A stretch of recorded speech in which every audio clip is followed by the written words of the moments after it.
Où on économique. va prendre l'argent pour trouver les dizaines de milliards de plus à Je mettre pense dans qu'il faut l'armement? être. Il y a forcément de l'argent public, on ne va pas s'y dérober. Il y a évidemment des mutualisations européennes, c'est l'objet du Conseil européen. Je pense qu'il y a des pistes intéressantes de mobilisation de l'épargne des Français, mobilisation volontaire.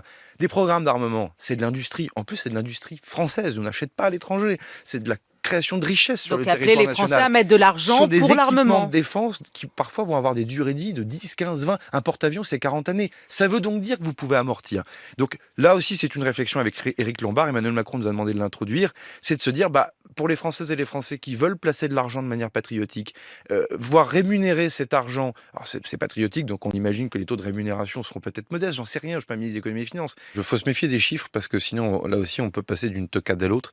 Ce que je peux vous dire autrement, Oui. c'est que notre marine nationale, il lui manque de toutes les évidences au moins 3 frégates, de vingtaine de rafales. Notre armée de terre a besoin de frappes dans la profondeur. On voit bien que la ligne de front de plus en plus est longue, étendue et qu'il faut être capable de frapper en premier rapport. De guerre électronique et un domaine, c'est évidemment le spatial. Mais sans hausse d'impôts, où est-ce que vous prenez l'argent?